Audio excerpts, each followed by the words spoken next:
to make a galaxy. So you have a galaxy over here and a galaxy over here, and they collide.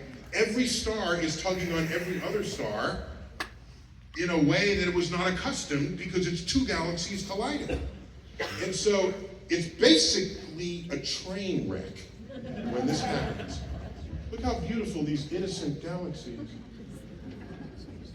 We need like terrifying music at this point.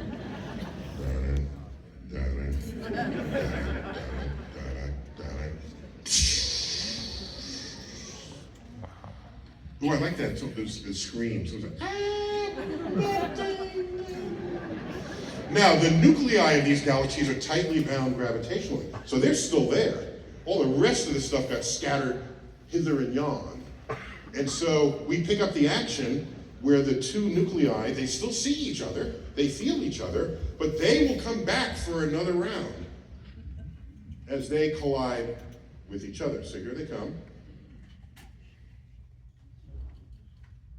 And each of those nuclei, by the way, have a supermassive black hole in them.